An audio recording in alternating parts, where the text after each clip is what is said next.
ಧಾರವಾಡದಲ್ಲಿ ಬಜರಂಗ ದಳದ ಕಾರ್ಯಕರ್ತರಿಂದ ಭರ್ಜರಿ ಕಾರ್ಯಾಚರಣೆ. ಅಕ್ರಮವಾಗಿ ಸಾಗಿಸ್ತಾ ಇದ್ದ ಸುಮಾರು 8,000 ಕೆಜಿ ಅಂದರೆ 8 ಟನ್ ಗೋಮಾಂಸ ವಶ.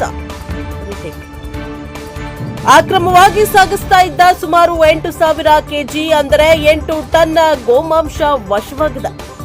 ಬೊಲೆರೋ ಗೂಡ್ಸ್ ವಾಹನದಲ್ಲಿ ಅಕ್ರಮವಾಗಿ ಸಾಗಾಟ ಮಾಡ್ತಾ ಇದ್ದ ಗೋಮಾಂಸದ ಖಚಿತ ಮಾಹಿತಿ ಮೇರೆಗೆ ದಾಳಿ ನಡೆಸಿದ ಬಜರಂಗ ದಳದ ಕಾರ್ಯಕರ್ತರು ಸುಮಾರು 8,000 ಕೆಜಿ ಅಂದರೆ 8 ಟನ್ ಗೋಮಾಂಸವನ್ನ ತುಂಬಿದ ವಾಹನವನ್ನ ಧಾರವಾಡದ ರಾಷ್ಟ್ರೀಯ ಹೆದ್ದಾರಿಯ ಕೆಳಗೆರೆ ಬ್ರಿಡ್ಜ್ ಬಳಿ ವಶಪಡಿಸಿಕೊಂಡಿದ್ದಾರೆ. ಬೆಳಗಾವಿಯಿಂದ ರಾಷ್ಟ್ರೀಯ ಹೆದ್ದಾರಿಯ ಮೂಲಕ ಧಾರವಾಡ ಮಾರ್ಗವಾಗಿ ಬೆಂಗಳೂರಿಗೆ ಹೊರಟಿದ್ದ ವಾಹನದಲ್ಲಿ ಅಂದಾಜು 60ಕ್ಕೂ ಹೆಚ್ಚು ಹಸುಗಳ ಮಾಂಸ ಸಾಗಾಟದ ಶಂಕೆ ವ್ಯಕ್ತವಾಗಿದೆ. ವಾಹನದಲ್ಲಿ ಗೋಮಾಂಸ ಖಚಿತವಾಗ್ತಾ ಇದ್ದಂತೆ ಸ್ಥಳಕ್ಕೆ ಗ್ರಾಮೀಣ ಠಾಣೆಯ ಪೊಲೀಸರನ್ನ ಕರೆಸಿ ವಾಹನವನ್ನ ಬಜರಂಗ ದಳದ ಕಾರ್ಯಕರ್ತರು ಪೊಲೀಸರಿಗೆ ಹಸ್ತಾಂತರ ಮಾಡಿದ್ದಾರೆ.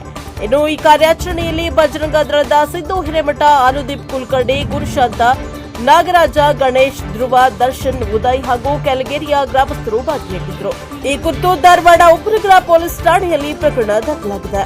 Bureau report Santosh Medar, Praja Power TV, Dharwad.